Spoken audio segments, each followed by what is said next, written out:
কিশোরগঞ্জ জেলার ফুসেনপুর উপজেলার কেন্দ্রস্থলে অবস্থিত ফুসেনপুর বাজার।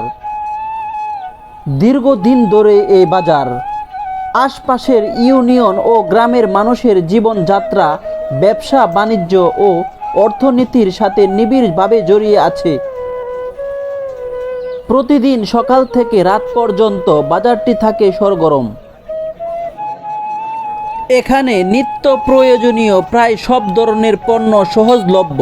তাজা শাকসবজি, মাছ, মাংস, ফলমূল, চাল, ডাল, মশলা থেকে শুরু করে কাপড় চোপড়, জুতা, আসবাবপত্র, ইলেকট্রনিক্স সামগ্রী ও হার্ডওয়্যারের পণ্য পাওয়া যায়। ফলে বাজারটি সাধারণ মানুষের দৈনন্দিন জীবন যাত্রার অবিচ্ছেদ্য অংশে পরিণত হয়েছে। ফুসেনপুর বাজারকে আরও প্রাণবন্ত করে তোলে সাপ্তাহিক হাট। প্রতি বৃহস্পতিবার ও রবিবার এখানে বসে বিশাল হাট। এ দিনগুলোতে আশপাশের গ্রাম ছাড়াও দূর দূরান্ত থেকে হাজার হাজার মানুষ বাজারে ভিড় জমায়। কৃষকরা মাঠের ফসল, শাক সবজি ও গবাদি পশু নিয়ে আসেন বাজারে বিক্রি করার জন্য। অন্যদিকে ব্যবসায়ীরা ক্রেতাদের জন্য নতুন ও প্রয়োজনীয় নানা পণ্য নিয়ে হাজির হন।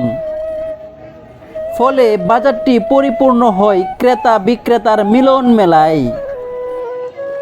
সর্বোপরি ফুসেনপুর বাজার এখন কেবল একটি বাণিজ্যিক কেন্দ্র নয়, বরং ফুসেনপুর উপজেলার মানুষের অর্থনৈতিক, সাংস্কৃতিক ও সামাজিক জীবনের অপরিহার্য অংশ হয়ে উঠেছে। আপনি যদি ফুসেনপুরের বাসিন্দা হয়ে থাকেন এবং ফুসেনপুর থানা আপনার বাড়ি হয়ে থাকে, তাহলে ভিডিওটি যদি ভালো লাগে অবশ্যই লাইক, কমেন্ট, শেয়ার করবেন। ধন্যবাদ সবাইকে। আপনার একটি লাইকের মাধ্যমে প্রবাসী যে ভাইটি অনেকদিন যাবৎ ফুসেনপুর বাজারকে দেখতে পাচ্ছে না, সেও দেখতে পারবে। অসংখ্য ধন্যবাদ আবারও আপনাকে।